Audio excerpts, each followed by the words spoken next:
A new and powerful idea is sweeping across the United States, changing the way people think about their health and the food they eat. This movement is called Make America Healthy Again, or MAHA for short. It was started by Health Secretary Robert F. Kennedy Jr., a figure known for his strong opinions on health and the environment. The main goal of MAHA is simple: to help Americans get healthier by fighting chronic diseases. These are long-term sicknesses like heart disease, diabetes, and obesity that affect millions of people. MAHA supporters believe that the modern American lifestyle, filled with processed foods, chemicals, and a lack of connection to nature, is making people sick. They want to change this from the ground up. The MAHA movement is not just about words and speeches, it is about taking real action. It encourages a return to basic principles of health that many feel have been forgotten by modern society. This means focusing on whole, natural foods instead of items that come in a box or a bag with a long list of ingredients you cannot pronounce. It means questioning the chemicals that are put into our food, our water, and our environment. It also means asking for more personal freedom when it comes to making health decisions for ourselves and our families. This message is resonating deeply with many Americans who feel that the current healthcare system focuses more on treating sickness with pills than on creating true wellness. This health revolution is not happening in the grand halls of Congress in Washington, D.C., where political arguments often stop progress. Instead, the real change is happening at the state level. In state capitals from California to Texas and from New York to Louisiana, lawmakers are listening to the ideas of the MAHA movement.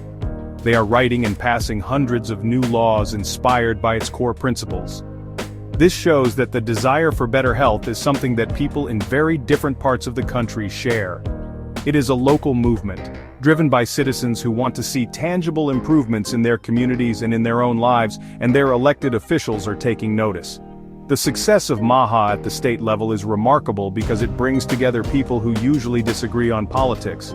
Both Republicans and Democrats are finding parts of the MAHA agenda that they can support.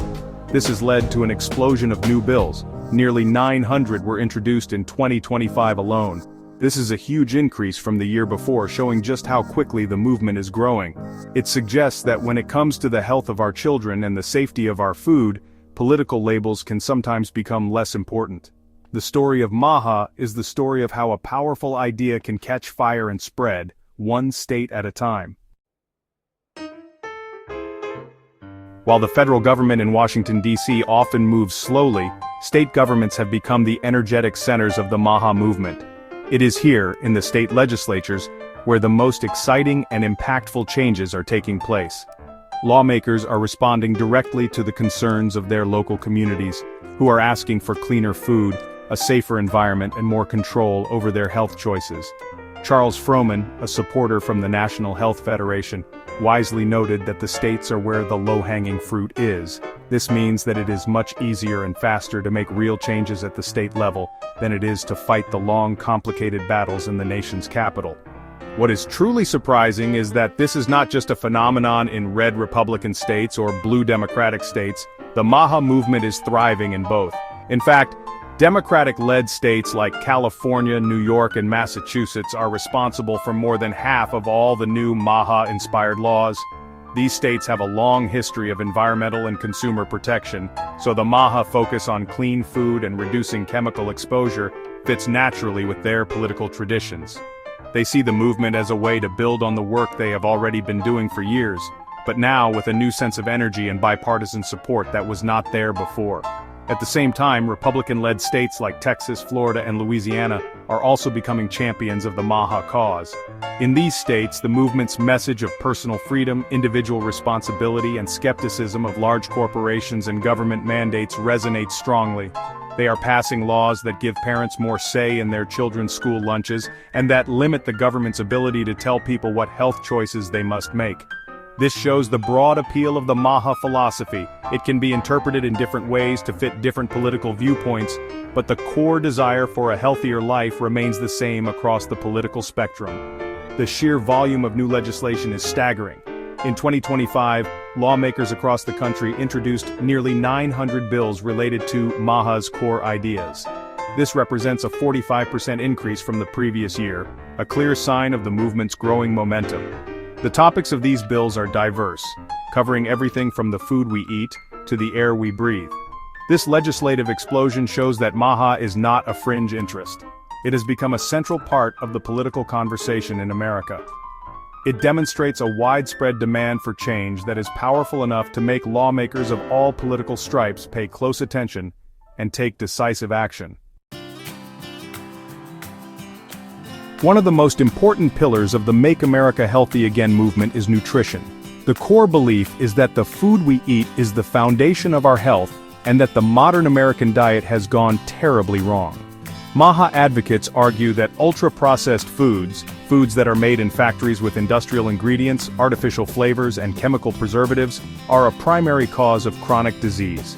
These are the colorful snack foods, sugary drinks, and convenient frozen meals that fill our supermarket shelves. The movement calls for a return to eating real, whole foods that are grown on farms, not engineered in labs. This simple idea has inspired a wave of new laws aimed at cleaning up America's food supply.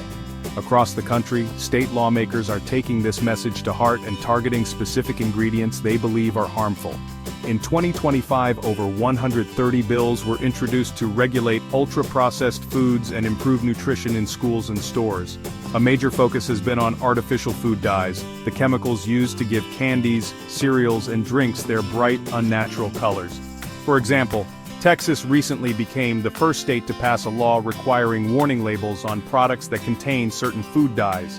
The goal is to inform parents and consumers about what is really in their food, so they can make healthier choices for their families. Another key area of focus is the Supplemental Nutrition Assistance Program, or SNAP, which helps low-income families buy food. A growing number of states, mostly led by Republicans, are passing laws that restrict people from using their SNAP benefits to buy soda and candy. The reasoning is that government assistance should be used for nutritious food that promotes health, not junk food that can lead to obesity and diabetes. By the middle of 2025, about a dozen states had enacted these kinds of restrictions, a huge change from the beginning of the year when no states had them. This shows a strong desire to align public spending with public health goals. The state of Louisiana has become a powerful example of this nutrition-focused legislation. In 2024, the state passed a landmark bill called Act 463, which was approved unanimously by lawmakers from both parties. This comprehensive law does several things at once: media group, legislative summary document, infographic of new nutrition law provisions, add at stock, add at distribute _equally. It will ban artificial colors from food served in public schools starting in 2028.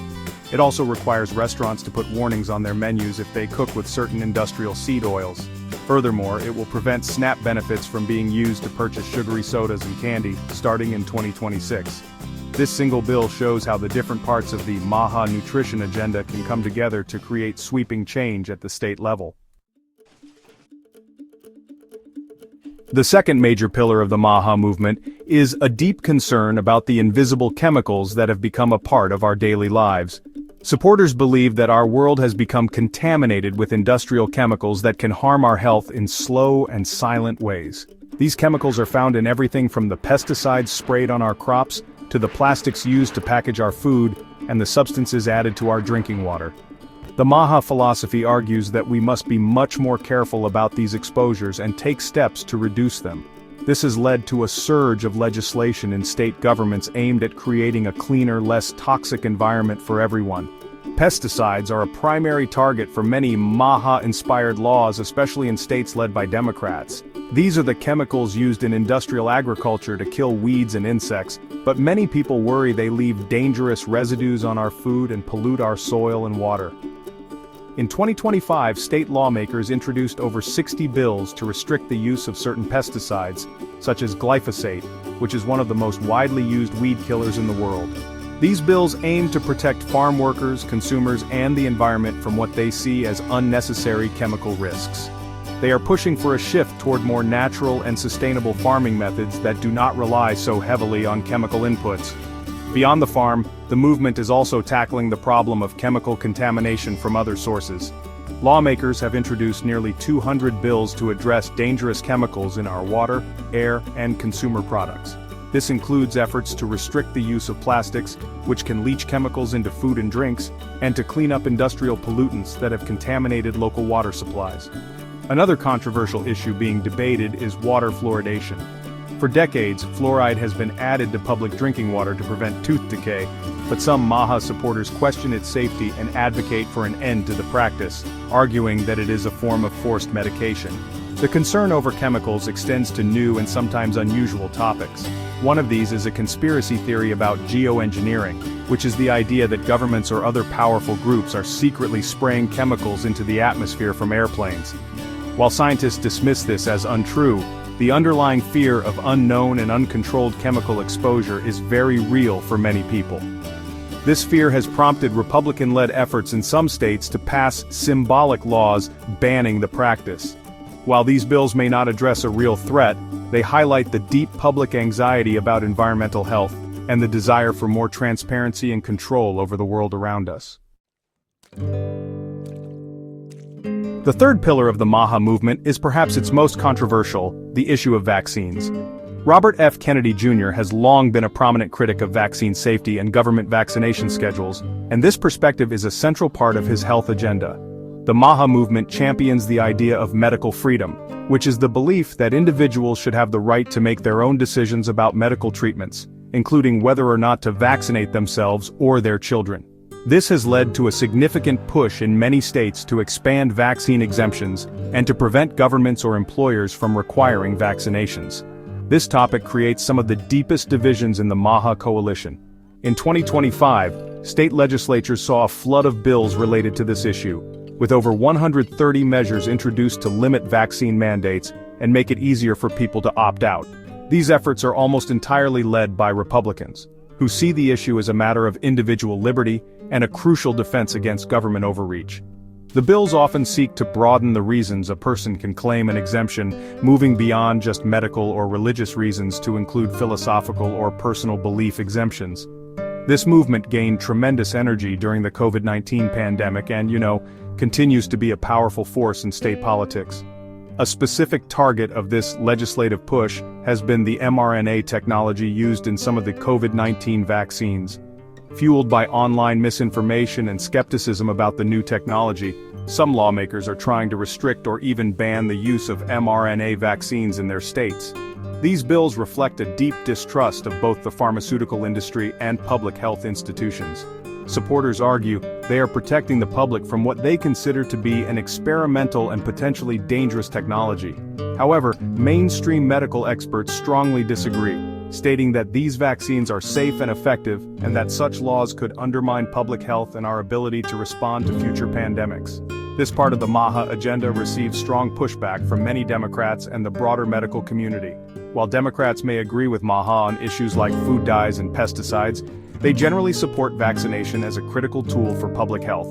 They argue that high vaccination rates are necessary to protect the entire community, especially the most vulnerable people who cannot be vaccinated. This creates a major point of conflict, where the MAHA principle of individual choice clashes directly with the public health principle of collective responsibility. The debate over vaccines remains one of the most heated and honestly partisan battlegrounds in the American culture wars. The fourth and final pillar of the MAHA movement is a willingness to explore new and sometimes unconventional ideas about health and wellness. This part of the movement is driven by a belief that the mainstream medical system does not have all the answers, and that there are other, more natural or innovative paths to healing. Proponents are looking beyond traditional pharmaceuticals and hospital treatments to explore alternative therapies that have often been dismissed or overlooked. This includes everything from the medicinal use of psychedelic plants to the freedom to buy and sell raw, unpasteurized milk. It is, a frontier of health that challenges established rules and regulations. One of the most surprising areas of exploration is the use of psychedelic substances like psilocybin, which comes from so-called magic mushrooms, for therapeutic purposes. For decades, these substances were viewed only as illegal drugs. Now, a growing body of scientific research suggests they may be highly effective in treating severe mental health conditions like depression, anxiety, and PTSD. This has created an unusual alliance, with some MAHA supporters and progressive wellness advocates joining forces to push for new laws. Dozens of bills have been introduced in states across the country to decriminalize these substances or to create regulated programs where they can be used under medical supervision. Another frontier being explored is the right to access treatments that are not approved by federal health agencies. For example, some states have seen Republican-led efforts to allow the sale of ivermectin over the counter. This drug is typically used to treat parasitic infections, but it gained popularity in some circles as an alternative treatment for COVID-19, despite a lack of strong scientific evidence. The push to make it more accessible is rooted in the MAHA principle of individual freedom and a deep skepticism of official medical guidance. It is about giving people the right to try therapies they believe might work for them, even if those therapies are not endorsed by the medical establishment. The desire for more natural, unprocessed products also extends to dairy. For years, the sale of raw milk that has not been pasteurized to kill bacteria, has been heavily restricted in most states due to safety concerns from public health officials. However, advocates for raw milk believe it is a more nutritious and healthier product, containing beneficial enzymes and probiotics that are destroyed by the heating process. Following the MAHA philosophy of getting back to nature, several states are now considering bills that would make it easier for small farmers to sell raw milk directly to consumers. This showcases the movement's focus on food freedom and supporting local, small-scale agriculture over large industrial production. Despite the deep political divisions in America, the MAHA movement has revealed surprising areas where Democrats and Republicans can agree and work together. The desire for safer food and a cleaner environment is a powerful unifier, creating common ground for lawmakers who might otherwise be opponents. When it comes to protecting children from potentially harmful ingredients, or ensuring our communities are free from toxic chemicals, political labels can sometimes fade into the background. This bipartisan cooperation is one of the most hopeful and significant aspects of the MAHA phenomenon, showing that progress is possible even in a polarized time. The issue of regulating food additives is a perfect example of this unity. Lawmakers from both parties have found it easy to agree that certain artificial chemicals do not belong in the food supply, especially in products marketed to children. Nearly 1/3 of all the bills introduced to restrict food additives have sponsors from both the Democratic and Republican parties. This was clearly seen in Louisiana, where the landmark bill to ban artificial colors in school meals passed with unanimous support. Republicans see it as protecting family values and promoting wholesome nutrition, while Democrats see it as holding big corporations accountable and protecting vulnerable consumers. Another area of agreement is the concern over environmental chemicals. While the parties may disagree on the scale of the problem or the best way to solve it, there is a shared understanding that industrial pollution is a threat to public health. Both Republican and Democratic lawmakers have supported bills aimed at cleaning up contaminated water sources and holding polluters responsible. The idea that families should have access to clean drinking water and safe air to breathe is not a partisan issue. This shared value allows for collaboration on specific targeted legislation, even if they disagree on broader climate change policies. Finally, there is emerging bipartisan interest in limiting children's access to social media and exploring the therapeutic potential of psychedelics. Both parties are increasingly worried about the mental health crisis among young people and see the addictive nature of social media as a major contributing factor. This has led to bipartisan bills aimed at protecting kids online. Similarly, the potential for psychedelics to treat veterans with PTSD and others suffering from severe depression has attracted support from both sides. These issues show that the MAHA movement has tapped into concerns that cross party lines, creating unique opportunities for lawmakers to find common cause for the common good. While the MAHA movement has built some impressive bipartisan bridges, it has also exposed deep and powerful divides between the two political parties. On certain key issues, the core philosophies of Democrats and Republicans lead them in completely opposite directions. These clashes highlight the fundamental disagreements in American politics over the role of government, the balance between individual liberty and community well-being, and whom to trust for scientific and medical information. These points of friction are just as important to understanding the MAHA landscape as the areas of cooperation, showing the limits of this new health coalition. The most significant and explosive disagreement is over vaccines. As mentioned, the push to expand vaccine exemptions and prohibit mandates is an almost exclusively Republican effort. Nearly all of the 160 vaccine-related bills introduced in 2025 were sponsored by Republicans. They frame this as a fight for freedom against an overreaching government, and a corrupt pharmaceutical industry. Democrats, on the other hand, view these bills as a dangerous threat to public health. They trust the scientific consensus on vaccine safety and believe that community-wide vaccination is a social responsibility. This is not just a policy disagreement, it is a fundamental clash of worldviews. Another major point of conflict is the regulation of pesticides. Here, the roles are reversed. The vast majority of bills to curb the use of pesticides like glyphosate are introduced by Democrats. They are driven by environmental concerns and a desire to protect public health from what they see as dangerous agricultural chemicals. They advocate for stronger government regulation to force a transition to organic and sustainable farming. Republicans, in contrast, tend to side with large-scale agricultural groups. They argue that these pesticides are essential for modern farming, keeping food affordable and abundant, and that excessive regulation would harm farmers and the economy. The parties also split on how to approach government nutrition programs. While both may agree on the general goal of better nutrition, they have different ideas about how to achieve it. As we have seen, Republicans are leading the charge to place restrictions on what people can buy with SNAP benefits, arguing that taxpayer money should not be spent on unhealthy junk food. Many Democrats strongly oppose these restrictions. They argue that such rules are paternalistic, shame low-income individuals, and create unnecessary bureaucratic hurdles for families who are already struggling. They prefer to focus on education and increasing access to healthy food, rather than restricting choices. These different approaches reflect a core ideological divide over the purpose and function of social safety nets. The Make America Healthy Again movement, sparked by Robert F. Kennedy Jr., has grown into something far larger than a single person or a single political campaign. It has tapped into a deep well of public anxiety and hope, activating citizens and lawmakers in every corner of the nation. The movement's true power lies not in Washington, D.C., but in the state legislatures, where the ideas of cleaner food, a safer environment, and greater health freedom have taken root and are blossoming into hundreds of new laws. This ground-up approach has allowed the movement to adapt and thrive in both red and blue states, finding common ground where possible and fueling debate where it is not. The legacy of this movement is likely to last long after Kennedy is no longer the Secretary of Health. As Republican strategist Joel White observed, MAHA will persist when Kennedy is gone in the future.